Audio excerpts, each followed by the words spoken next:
O Laboratório Santa Cecília está cada vez mais perto de você. São 14 unidades de coleta para melhor lhe atender, sendo 8 unidades em Lavras, uma em Bom Sucesso, Carrancas, Itutinga, Nazareno, Perdões e agora também com uma nova unidade em Coqueiral. O laboratório também conta com uma unidade móvel atendendo as cidades de Tumirim, Ibituruna, Ijaci, Ingaí, Luminárias, Macuco, Rosário e Ribeirão Vermelho. E se preferir, pode realizar sua coleta em casa. Basta realizar o agendamento pelo WhatsApp 35 9 88 26 91 71 ou em uma das unidades. Laboratório Santa Cecília, há mais de 50 anos cuidando da sua saúde. Ser associado ao sistema Pax Carvalho só traz vantagens para você e sua família. Descontos de até 70% em serviços ou produtos. E também empréstimos por até 90 dias de aparelhos de apoio ortopédico. Fazendo o plano Pax Carvalho significa estar à frente dos acontecimentos reais que a vida nos traz. Nos detalhes, a Pax Carvalho faz a diferença. Pax Carvalho, tradição que gerou confiança. Em Lavras 3822 4050, Rua Otacílio Negrão de Lima, 105. Santa Efigênia, solução em concretos e serviços de alta qualidade. Possui atualmente 5 usinas de concreto situadas em Lavras e região. Com uma equipe qualificada e equipamentos modernos, a Santa Efigênia fornece concreto pronto para sua construção ou reforma, em obras residenciais, comerciais, industriais ou infraestruturais. Referência no segmento de concreto usinado. Garantia de segurança e excelência em projetos de construção, só com a Santa Efigênia Concreto. Telefone 35 3822 7211.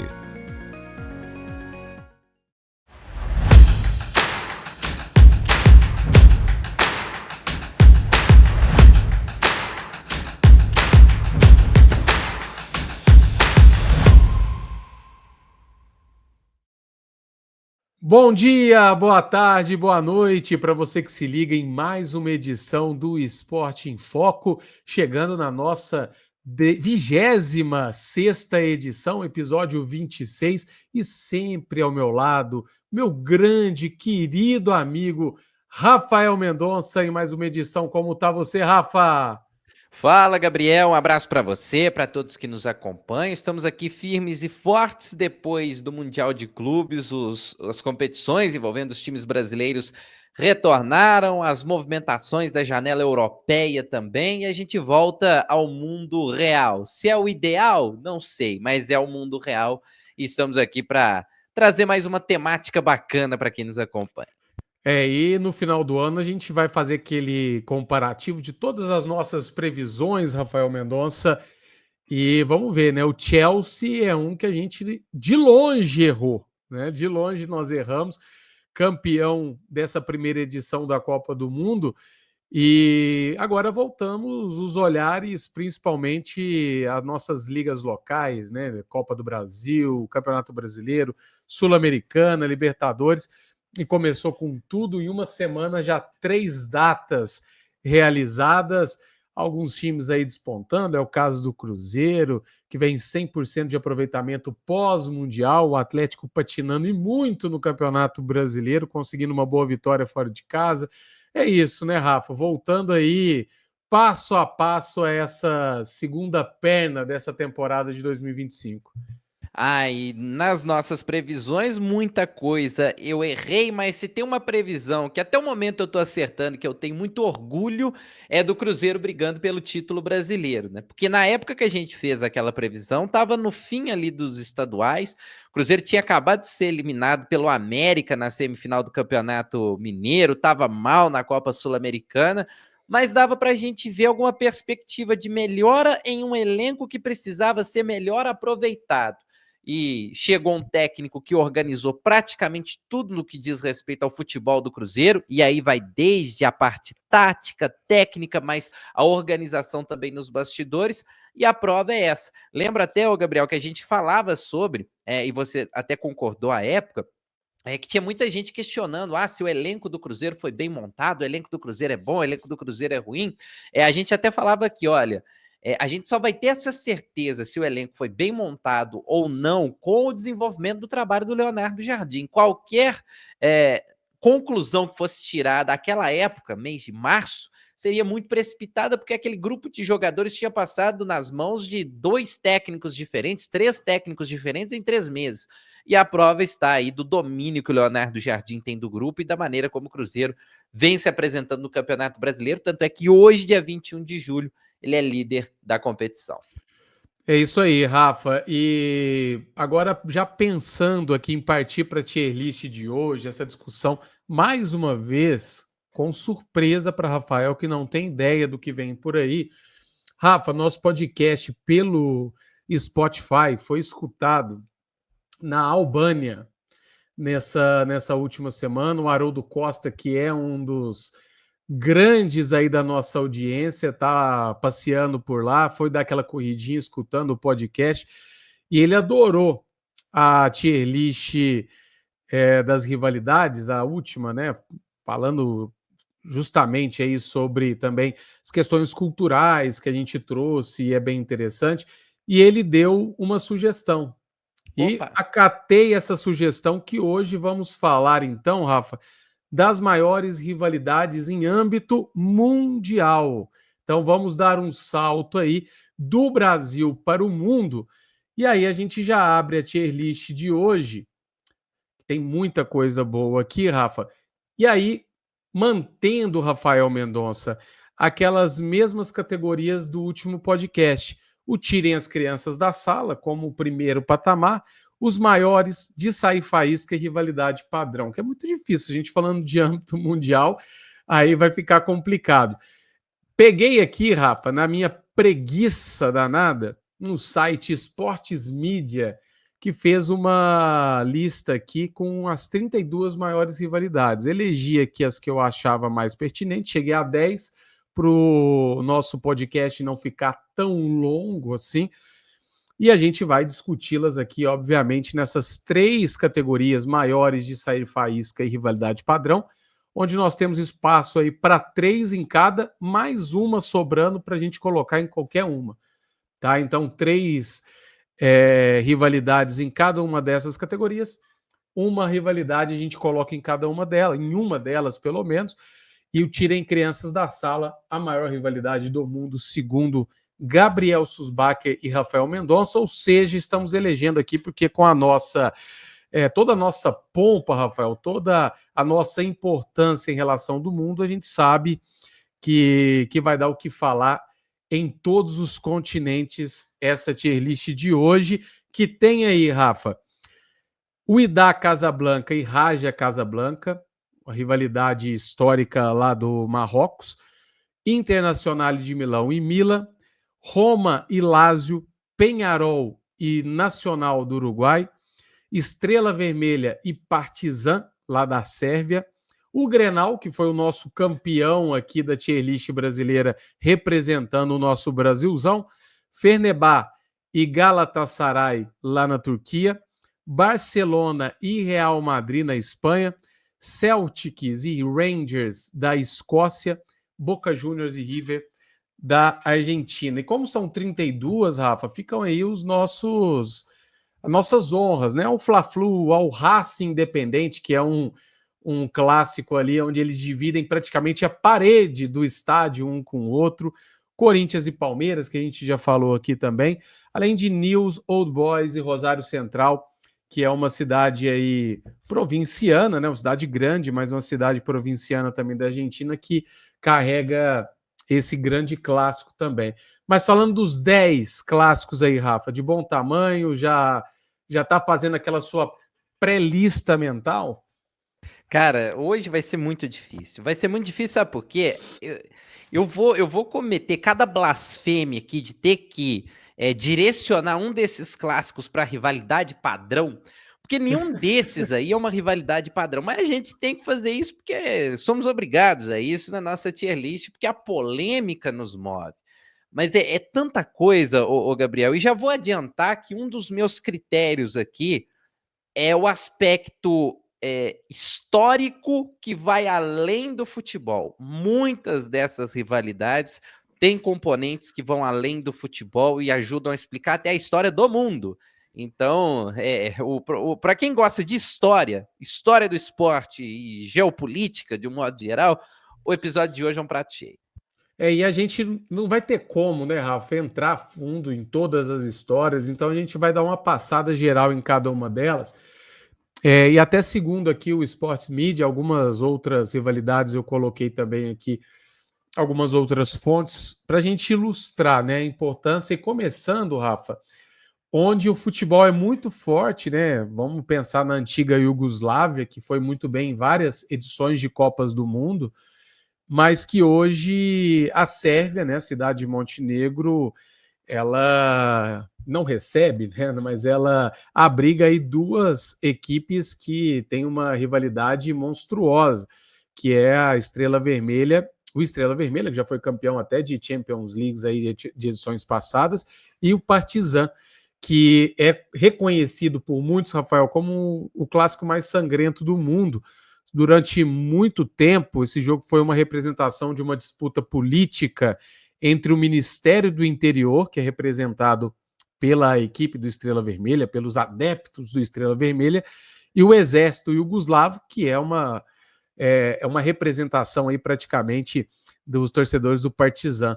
Continua sendo aí uma das rivalidades mais políticas do mundo nesse sentido, e não é para ser diferente, porque os dois clubes nasceram pós aí Segunda Guerra Mundial, em 1945, e uma vez que a maioria dos times foram desenvolvidos pelo Marechal Tito sob acusação de colaborarem com os nazistas. Então, surgem esses dois times com ideologias políticas completamente distintas e fazendo uma rivalidade gigantesca na Sérvia. O que falar de Partizan e Estrela Vermelha, Rafa? Tem um aspecto político muito grande e a própria... os próprios europeus, mesmo com tantos clássicos que existem no continente, colocam esse clássico como um dos maiores. Eu ainda vou dar uma segurada ali nas primeiras colocações, vou colocar esse de sair faísca, porque talvez ainda faltam alguns componentes futebolísticos de fato para essa rivalidade. É uma rivalidade que, em termos de intensidade, em termos de disputa, em termos de política, ela é muito intensa, mas talvez tenha faltado ali algum grande embate a nível europeu ou algo um pouco mais recente que chame mais atenção. Mas, assim, é um postulante a ser um dos maiores por conta dessa energia que toma conta das duas torcidas. Só o aspecto esportivo é que, de fato, deixa esse clássico um pouquinho mais atrás e vamos ver, né? Depois a gente pode até remanejar, mas vamos ver se nos outros a gente tem um aspecto esportivo que ajude a desempatar, porque hoje tá todo mundo aí praticamente no mesmo bolo, viu, Gabriel?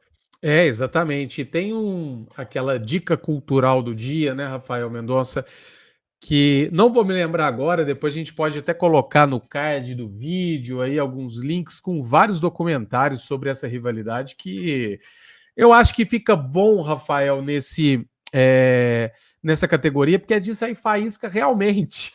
Realmente de sair faísca, mas nas arquibancadas, né? Muitos fogos, muitas bombas, é um cenário muitas vezes ali parecido com um cenário de guerra. Mas passando então, Rafa, para o próximo, e aí um clássico local aqui, dizendo em relação à América do Sul, que é Nacional e Peñarol, são os rivais de Montevidéu, né? Se enfrentaram pela primeira vez em 1900, que torna um dos clássicos mais antigos do mundo, fora os clássicos que vêm aí do Reino Unido, né, onde o futebol se originou. As duas equipes que dominam o futebol uruguai, talvez uma das maiores dominâncias, né, Rafa? Se a gente for pensar em dois clubes que dominam realmente um cenário futebolístico, no Uruguai a gente não consegue pensar em outra equipe a não ser as duas, né, em relação a nível continental e a nível nacional também, de importância como tem as duas equipes. O Nacional, por exemplo, conquistou aí por volta de 50 títulos, enquanto o Peñarol 46 títulos, 42 títulos a mais do que o terceiro colocado nacional, só para você ter ideia. E nos primeiros anos o time do Peñarol foi formado majoritariamente por imigrantes da Inglaterra, que vinham ali para o bairro chamado Peñarol, e o que motivou a criação do Nacional. como o nome sugere, um clube exclusivo de uruguaios. Então, o Nacional surgindo aí como uma reivindicação da existência do Peñarol, Rafael Mendonça, esse clássico. Para onde vai? Cara, eu tô com medo de cometer a primeira blasfêmia desse programa de hoje. É porque essa rivalidade ela não é padrão. Só que eu tô tentando ver aqui onde que a gente vai mandar os outros. E, por exemplo, uma rivalidade que para mim não estará entre as maiores do mundo, mas que eu vou me recusar a colocar na padrão, é o Grenal. Então, assim, o meu desempate é entre o Grenal e o Nacional e o Peñarol. E o que me faz descer o Nacional e o Peñarol nesse crime que eu vou cometer nesse momento? Porque é, sim, uma das maiores rivalidades do mundo por todo o ambiente que envolve o Nacional e Peñarol. A perda de expressividade das duas equipes nos últimos anos. Peñarol e Nacional saíram de um contexto de até domínio do futebol sul-americano em meados do século XX para apenas um encontro que acontece entre essas equipes a nível local. A gente vê muito pouco embate entre Peñarol e Nacional nas competições sul-americanas. A gente tem visto poucas decisões entre Peñarol e Nacional pelo título uruguaio, pela perda de expressividade desses dois times nos últimos anos, ainda que sejam gigantes do seu país, que é o Uruguai. Então, por apenas esse único critério é que eu vou descer para o padrão. Mas, repito, eu entendo que cometi um crime nesse momento ao dizer que Nacional e Peñarol é um clássico padrão. E pensando em crime, Rafa, vamos partir então para o Grenal, já que você o citou nesse momento, que segundo os grandes Gabriel Susbacher e Rafael Mendonça, o maior clássico do Brasil, que não é jogado em São Paulo, nem tampouco no Rio de Janeiro, e sim em Porto Alegre, no Rio Grande do Sul, onde abrigam as duas equipes e a maior rivalidade do país, portanto. Mas, antes de mais nada, Rafa, esses lados, eles aspiram à supremacia regional acima de tudo. É aquilo que a gente falava no episódio anterior. Eu lembro muito bem de um Grêmio na Libertadores sendo poupado para a final do Gauchão, né? Porque vencer o Grenal, vencer o Campeonato Gaúcho em cima do Internacional é um peso gigantesco que nós aqui no Sudeste brasileiro acabamos que não entendemos muito, né? Mas o Grêmio foi fundado por imigrantes alemães em 1903, enquanto o Inter foi fundado por descendentes de imigrantes italianos, 6 anos depois, e de lá para cá, cada vitória de clássico é computada com muito suor, e os clássicos, como a gente já disse, né, Rafa, numerados, Grenal e um número na frente ali, um clássico que a gente já falou bastante no último episódio, mas que agora você vai ter que colocá-lo aí na categoria em âmbito mundial, Rafael. Eu vou colocar no de sair faísca, porque realmente, se a gente for levar esse clássico pelo mundo, talvez nem todos tenham essa compreensão do tamanho do Grenal a ponto da gente colocar nos maiores. Então, tô deixando ele ali no de sair faísca, sendo um pouquinho bairrista, para falar a verdade, mas por alguns dos motivos que a gente elencou aqui no nosso último episódio. Pelo modo de viver que o Grenal impõe ao torcedor gaúcho. O torcedor do Grêmio não pode sair de vermelho na rua, o torcedor do Inter não pode sair de azul, senão ele vai estar colocando o gremismo ou a internacionalidade dele em xeque. Então é um clássico que vai além das 4 linhas, que dita comportamentos e que faz parte da cultura de todo um estado. Então, por esses motivos e pela manutenção dessas duas equipes no protagonismo a nível continental, é que eu deixo o Grenal numa categoria acima, por exemplo, do Peñarol e Nacional. Muito bem, Rafa. Eu acho que é isso mesmo. E hoje, né, se a gente for parar para pensar na importância que tem as duas equipes, Peñarol e Nacional caíram muito em relação a Internacional e Grêmio. E é como você disse, né, Rafa, num país também continental, um tamanho de continente como é o Brasil, você ter uma rivalidade tão regionalizada e que pega tanto fogo como é o caso de Grêmio e Inter, não é fácil. nós temos aí muitos torcedores de várias equipes espalhados pelo país inteiro, né? Principalmente de São Paulo e Rio de Janeiro. E no Rio Grande do Sul você não consegue encontrar muito disso, né? Você tem ali totalmente dividido o estado entre colorados e gremistas, então é algo muito importante mesmo da nossa cultura. Fala, Rafa. Ô, Gabriel, e só fazendo aqui uma observação, né? Porque o torcedor com certeza vai fazer aí a recuperação das últimas temporadas, né? Sobre Penharol e Nacional. Na última temporada em si, tivemos essas duas equipes ocupando ali as primeiras posições do campeonato. O Penharol até foi semifinalista da última edição da Libertadores, que teve o Botafogo como campeão. Mas esse não foi um movimento majoritário dos últimos anos. Só para você ter uma ideia, o Clausura, que foi o segundo turno do Campeonato Uruguai 2023, teve o Liverpool com 35 pontos como campeão, o Penharol teve 25 na segunda posição e o Nacional foi ser só o quarto colocado. Para dois times que tinham uma soberania tão grande, são tão maiores em termos de história, é um desempenho que deixa um pouco aquém em relação a essas duas equipes. Por exemplo, Campeonato 2022, o Nacional até foi líder, mas o Penharol foi só o sétimo colocado no ano de 2022. Tanto é que em 23 o Penharol disputa a Sul-Americana e não disputa a Copa Libertadores. Vindo aqui para 21 é outro ano de protagonismo dos dois, então não foge muito do que é normalmente, mas quando a gente vai para a temporada 2021 é mais um ano em que o Liverpool lidera, o Penharol é segundo colocado, o Nacional só quarto. Então, o clássico deixou de ser, entre as duas equipes, protagonistas de fato do futebol uruguaio. Eles perderam um pouco dessa soberania que deixariam essas equipes talvez numa evidência um pouco maior para acender essa rivalidade a nível mundial.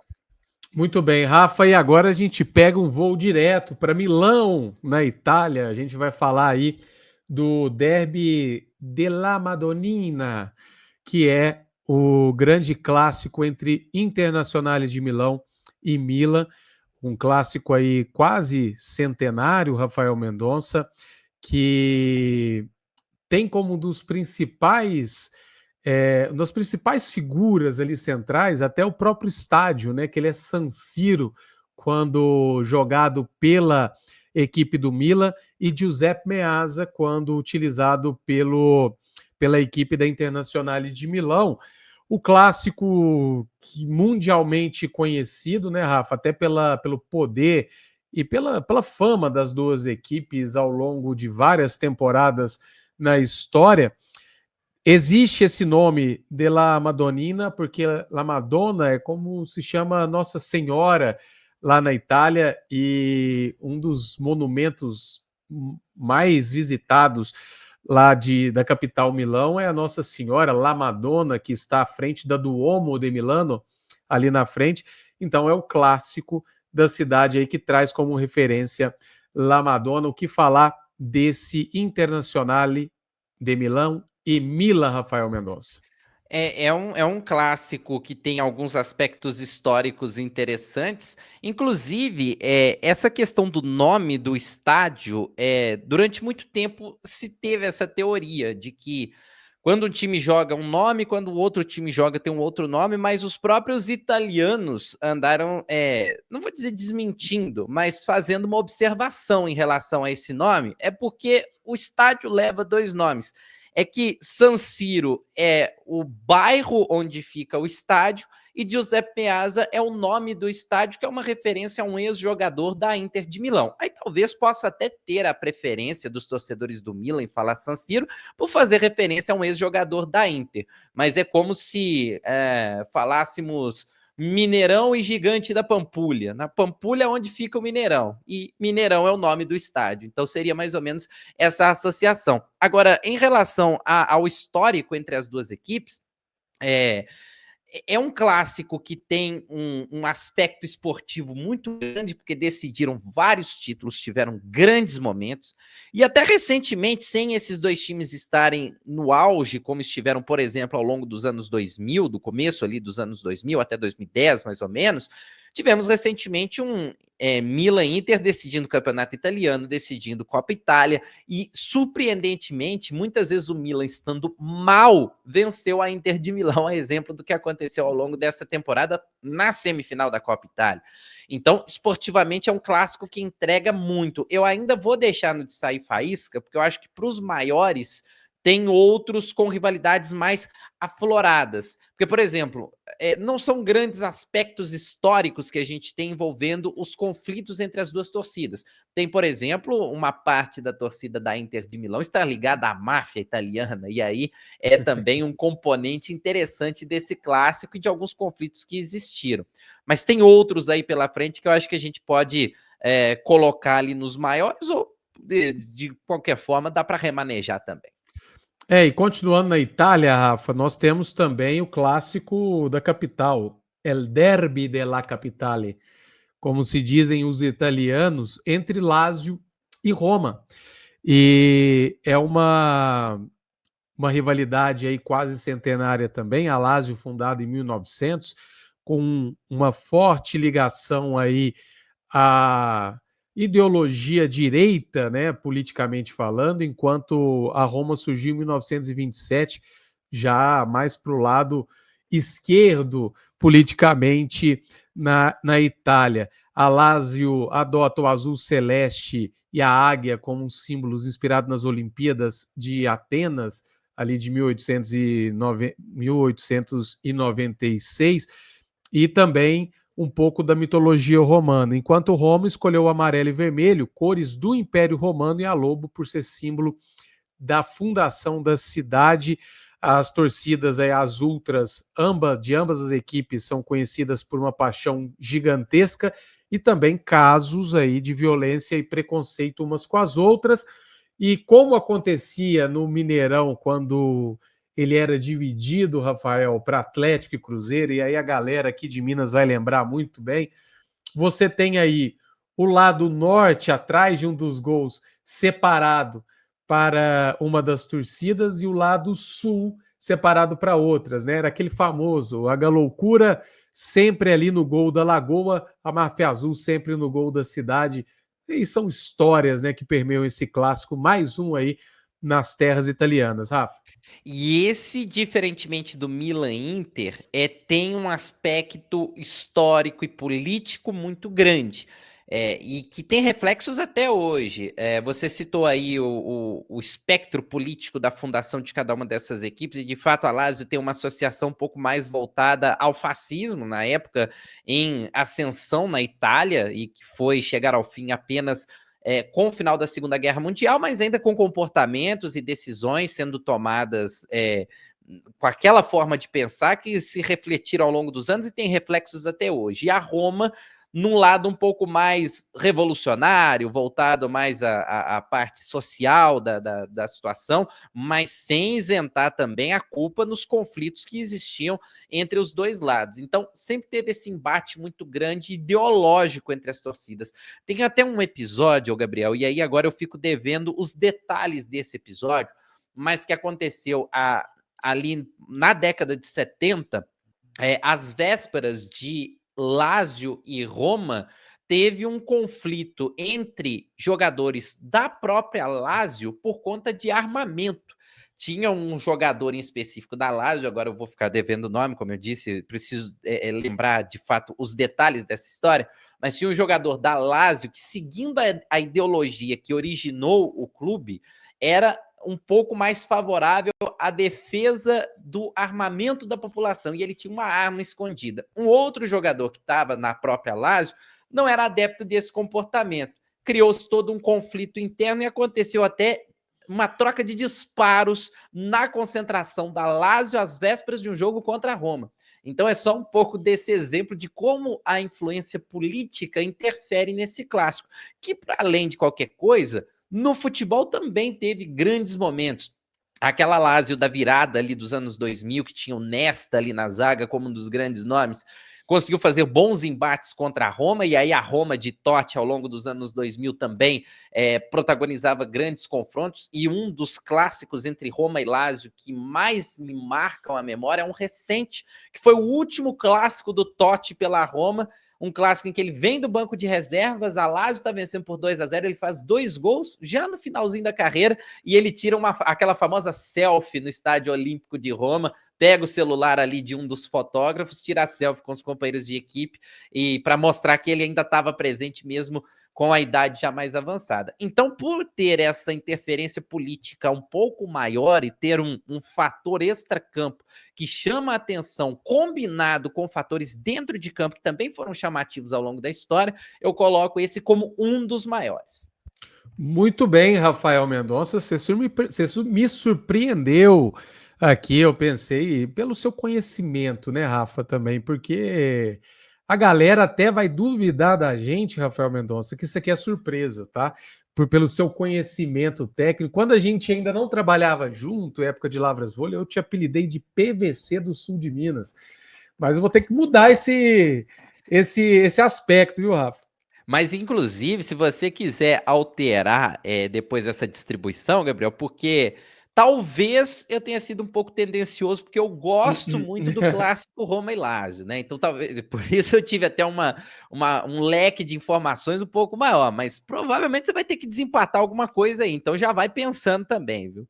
Já vou pensando, Rafael Mendonça, mas eu também tenho vamos dizer assim, um carinho grande por Roma e por Lazio. Quando eu visitei a Itália, o único jogo que eu fui no velho continente foi Lazio e Juventus, para ver o Cristiano Ronaldo, gol de pênalti do Cristiano Ronaldo, inclusive, lá no Estádio Olímpico. Foi muito, muito bacana. O complexo do Estádio Olímpico, Rafael Mendonça. Seu pai, que é um grande amante do tênis, as quadras de tênis ali do Masters 1000 de Roma, todas ali conheci, visitei. Nossa, muito legal, realmente. Uma experiência incrível. E vamos continuar essa tier list depois, Rafael, da nossa pausa aqui para o intervalo comercial. Para quem está no Facebook e também no YouTube, para quem está no Spotify, vai continuar direto aqui com a gente.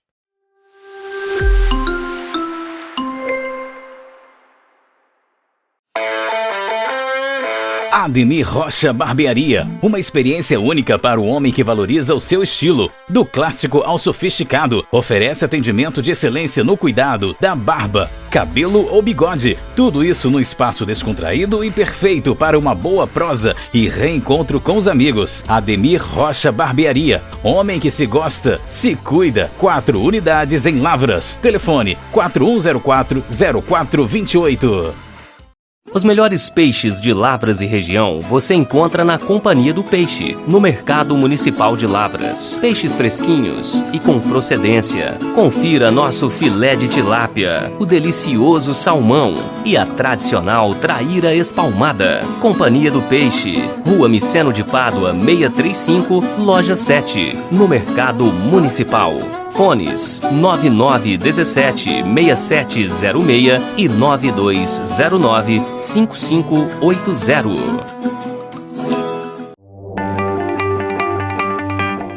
Você que está cansado de lidar com questões burocráticas e com a demora no atendimento em órgãos públicos, acredite, a equipe Pelé Despachante resolve isso para você, tornando sua vida mais fácil e seus processos mais ágeis. Com 15 anos de experiência no mercado, conhecimento sobre processos e requisitos legais, respeito, transparência e cordialidade com o cliente. Só mesmo a equipe Pelé Despachante pode lhe oferecer, além, é claro, da tranquilidade que você merece. Rua Chagas Dória, 323B, no centro. Telefone 3821-8207. Vet Pet Clínica Veterinária. Atendimento com veterinários no local 24 horas por dia, todos os dias do ano. São mais de 20 veterinários de diferentes especialidades, atendendo com amor e carinho Lavras e região, com unidades também em São João del Rei e Divinópolis. Estrutura completa, consultas, vacinas, cirurgias, exames de imagem, exames laboratoriais e o mais importante, preço justo e pagamento facilitado. Precisou é só levar. O veterinário já está lá. Em Lavras, a Vet Pet está na Rua Platina, número 12. Fone 3822-7268.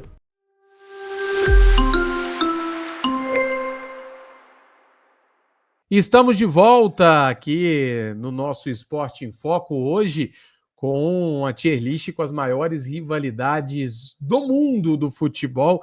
Por enquanto, como maior rivalidade até o momento, viu, gente? Roma e Lazio, de sair faísca, Estrela Vermelha e Partizan, Grenal, além de Internacional de Milão e Milan, e rivalidade padrão, Peñarol e Nacional. Quando eu falo rivalidade padrão, Rafael até dá um ataque do coração ali, porque tá difícil hoje.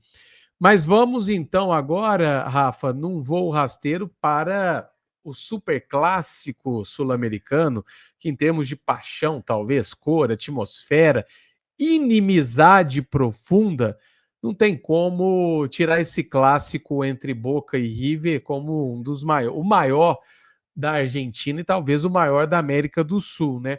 Boca Juniors, que no seu início, né, abraçou a classe trabalhadora e portuária, enquanto o River Plate representava tradicionalmente a classe média lá de Buenos Aires. Isso é uma simplificação muito básica do que é hoje em dia, mas a luta do Boca e do River pela supremacia de Buenos Aires, da Argentina e também da América do Sul, que passaram aí décadas e décadas e que chama atenção não só da Argentina, da América do Sul, mas do mundo inteiro. E como algo interessante, Rafa, óbvio, foi dessa forma por conta de questões de violência em Buenos Aires, já decidiram uma Libertadores em Madrid e com o estádio lotado, né? Então, e aí entra o meu critério para talvez colocar esse como o maior clássico do nosso continente. E aí iria para a categoria dos maiores. Só que eu já tô vendo que a gente vai ter que remanejar ali na frente, viu, Gabriel? A gente vai ter que remanejar, mas esse ponto da decisão da Libertadores por uma questão envolvendo violência ter acontecido em Madrid e ter chamado a atenção de toda a Europa mostra um pouco dessa grandeza da rivalidade a nível mundial. É um clássico, são duas equipes que a nível mundial são muito lembradas, ainda que não façam parte ali daquela visão mais eurocêntrica que o futebol tende a ter na atualidade. Então, é um clássico que tem aspectos políticos, você citou aí um lado um pouco mais aristocrata, outro um pouco mais popular. Tem o aspecto envolvendo as duas torcidas, são duas torcidas gigantescas e que fazem sempre festas maravilhosas no estádio. Tem o aspecto esportivo, porque decidem por anos e anos os principais títulos na Argentina e também a nível continental. Então, todos esses ingredientes fazem a gente colocar o Boca e River entre os maiores clássicos mundiais. Dessa vez, Rafa, sem nenhum questionamento, vamos passando para a próxima rivalidade, que é entre Celtics e Rangers. Muita gente que está escutando esse podcast pode estar pensando, ué, Celtic e Rangers, futebol escocês, o que é isso? Mas é uma das maiores também do mundo. Nessa tier list, talvez para te pôr pressão, hein, Rafa? Nessa lista aqui é a segunda maior.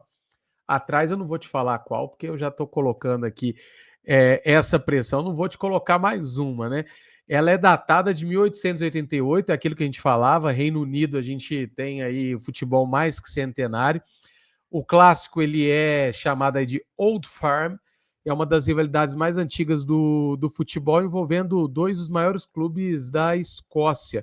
Mas não só, Rafa, a grandeza de Celtic e Rangers fazem essa disputa ser a segunda dessa lista aqui, onde eu tirei, mas obviamente outras questões, né? Celtic e Rangers competem por títulos temporada após temporada do futebol escocês, mas principalmente por uma vitória no duelo que envolve religião, católico e protestante, identidade nacional, irlandeses e escoceses contra britânicos, e também a política da Irlanda do Norte, a republicana e também a legalista.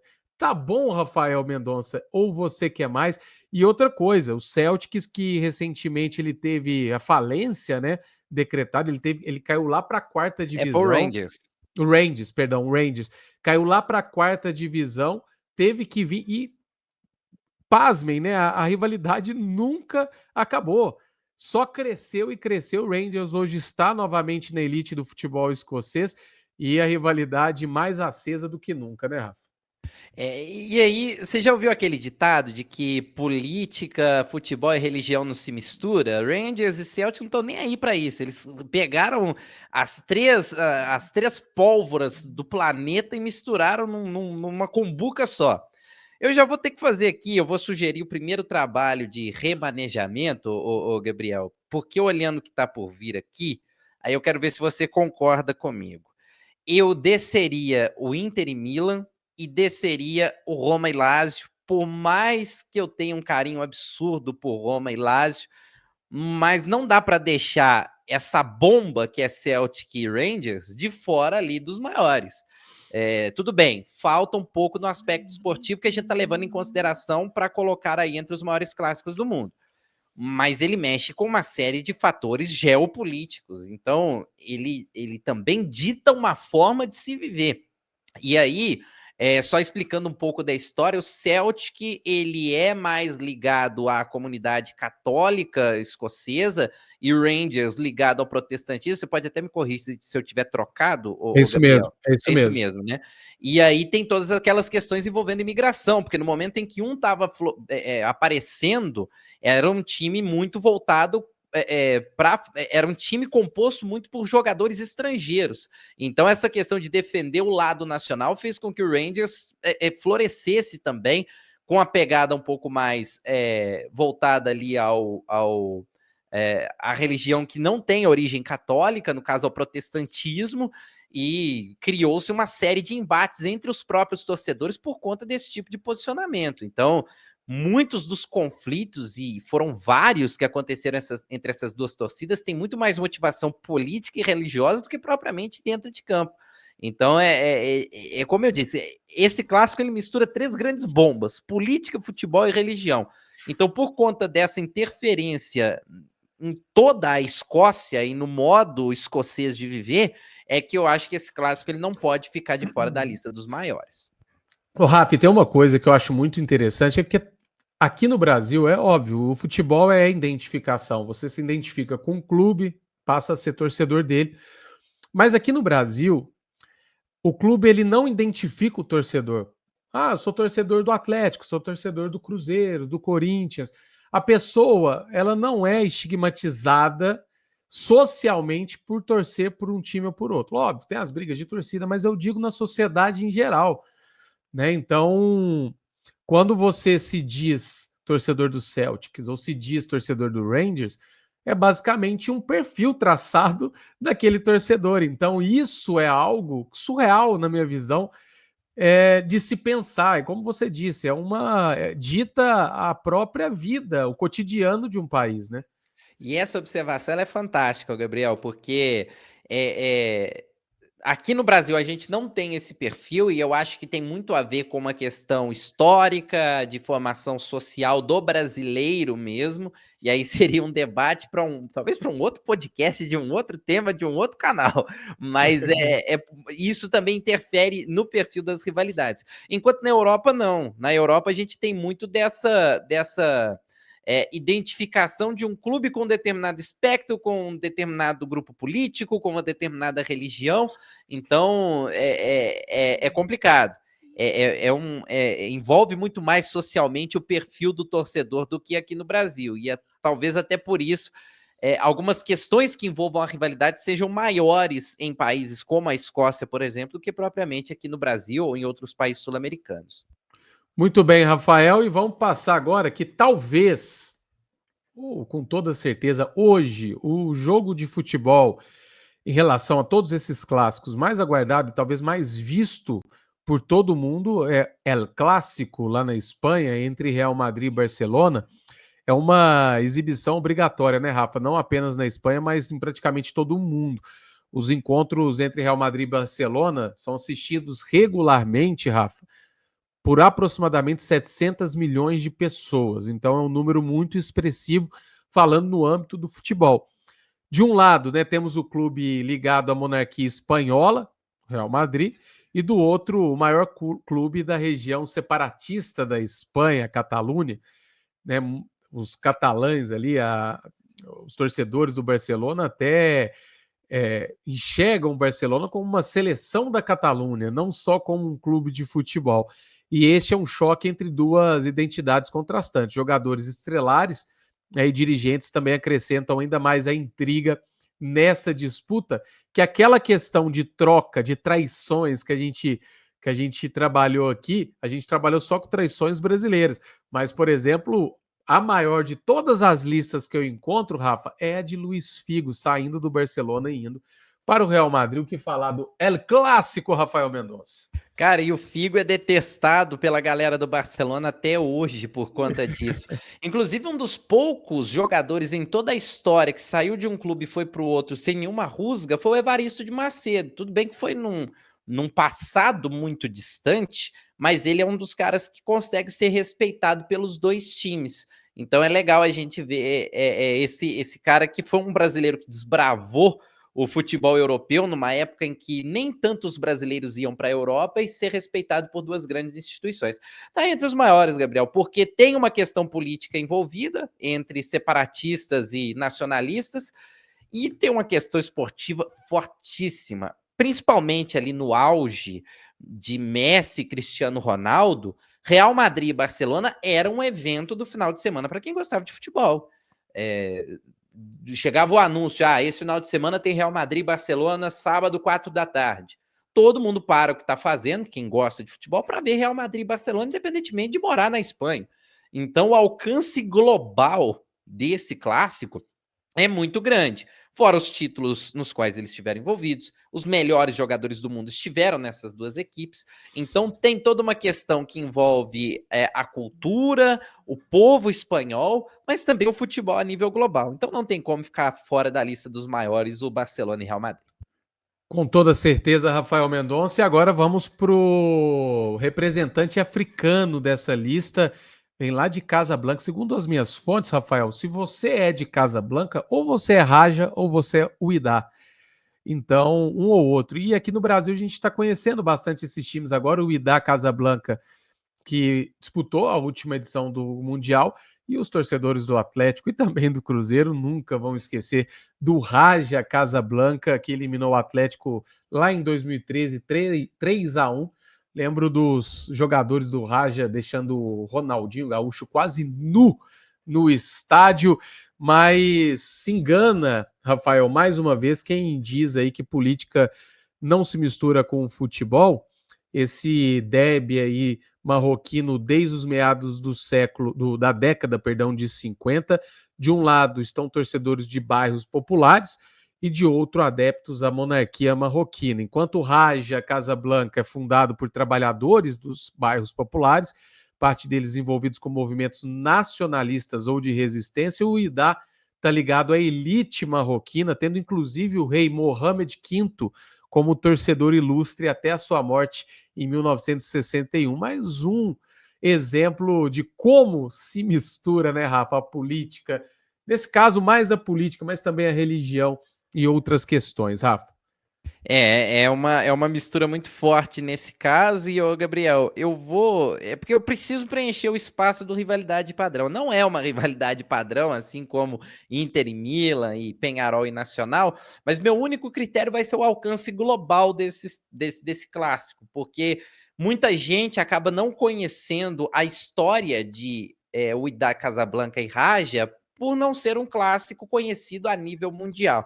Claro que envolve também a baixa visibilidade que às vezes tem o futebol no continente africano, mas é muito legal você pontuar esse aspecto histórico e político do clássico para mostrar um pouco de por que essas duas torcidas são tão apaixonadas e sempre fazem clássicos muito legais. Se você for fazer uma pesquisa de festas de torcida, com certeza vai aparecer alguma coisa do Raja ou do Wydad, porque são duas torcidas apaixonadas.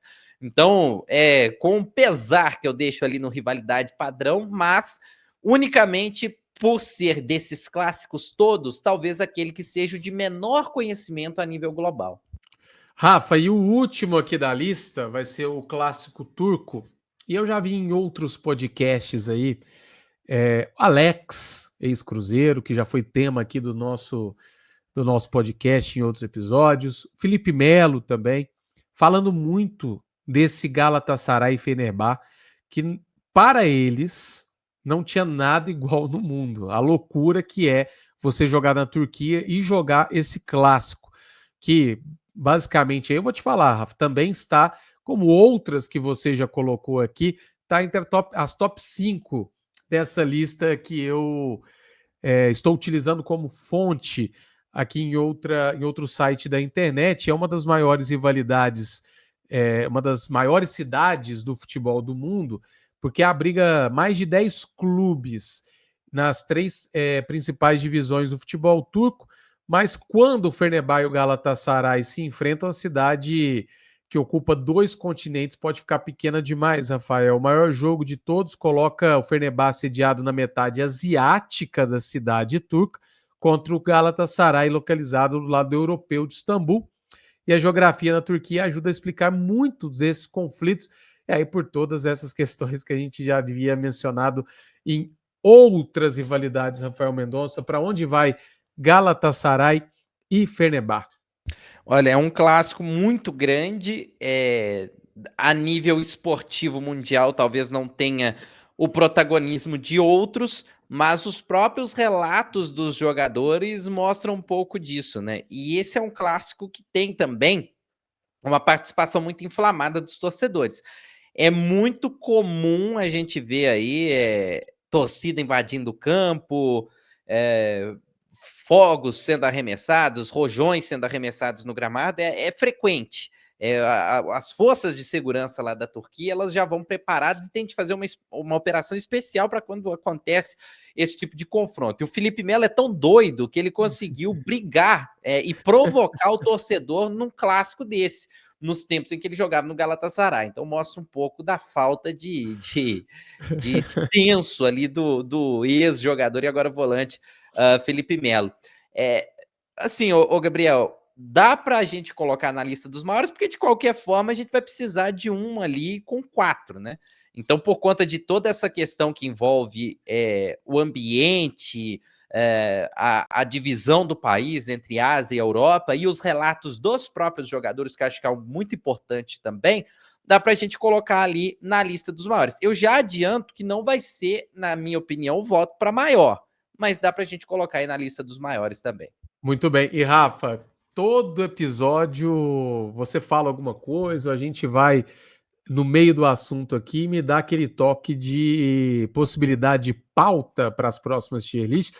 Os jogadores mais doidos ou mais briguentos. Excelente. Cara, excelente. Ó, Fábio Costa, só de cabeça, Fábio Costa, Kleber Gladiador, Luiz Fabiano, Felipe Melo, só a nata, né? E aquele do cinema, né, dos melhores filmes envolvendo futebol, vai sair, hein? A gente só precisa se preparar para eu assistir a todos os filmes para ter um pouco de propriedade, mas será um episódio fantástico. Aqui a cultura também se vê por aqui, né? Exatamente. Dicas culturais para o final de semana de todos ou toda a audiência do Esporte em Foco. Rafael, como maiores, então, aqui fechamos a nossa tier list com Boca Juniors e River Plate, Celtics e Rangers, Barcelona e Real. E aí, já de lado, como maior ali, mas já excluído, e na minha opinião também excluído dessa Tirem as Crianças da Sala, que é o maior clássico do mundo, a maior rivalidade do mundo, Galatasaray e Fenerbahçe. Rafa, pergunta de milhões, Boca Juniors e River, Celtic e Rangers ou Barcelona e Real? Pelo macro, eu fico com Barcelona e Real Madrid. Porque tem todos esses aspectos que a gente listou ao longo do programa. Além de uma grande rivalidade, tem um aspecto político envolvendo Catalunha, envolvendo nacionalistas, uma questão separatista. Tem o aspecto esportivo, que sempre são 2 times longevos que decidem títulos por anos e que sempre teve grandes estrelas nessas 2 equipes. E desses clássicos todos que tivemos aqui hoje, é o único que eu tenho certeza que em algum momento, e principalmente ali entre, vamos lá, 2006 a 2016, parava o mundo para assistir. Real Madrid e Barcelona param o mundo em dia de El Clássico. Não sei se hoje ainda está com toda essa força, mas nos tempos de Messi e Cristiano Ronaldo, o mundo parava para assistir ao El Clássico. Eu não consigo ver isso com os outros clássicos que temos aqui. Tivemos grandes momentos de Inter e Milan, até da própria Roma e Lazio, mas todos esses outros têm aspectos até mais fortes do que a relevância global, que envolvem a política, envolvem as torcidas e tudo mais. Mas o alcance global de Real Madrid e Barcelona durante anos foi algo assim monstruoso, algo que parava o planeta para assistir um único jogo, uma única rivalidade. Então, tem todos aqueles itens que a gente listou que são importantes numa rivalidade, mas é de todos o que tem o maior alcance global. E é aquela coisa, né, Rafa? Para qualquer criança na rua e pergunta sobre essa tier list, acredito que Barcelona e Real Madrid vai estar na boca do povo, na boca das crianças, porque realmente o fator popular e de alcance realmente não tem como comparar, e aí a gente não está falando só da cultura, não estamos falando só dos costumes, não estamos falando só da política, a gente está falando também de futebol, e quando tudo isso se engloba, não tem jeito. Real Madrid e Barcelona é reconhecido como o maior clássico, e agora com a assinatura, a chancela do Esporte em Foco, e agora a gente sabe que é real, Rafael Mendonça.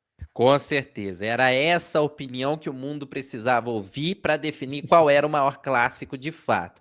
E repetindo aqui, né, e acho que é bom a gente ressaltar, a gente não está diminuindo nenhum aspecto religioso, político, histórico que envolva nenhuma das outras rivalidades.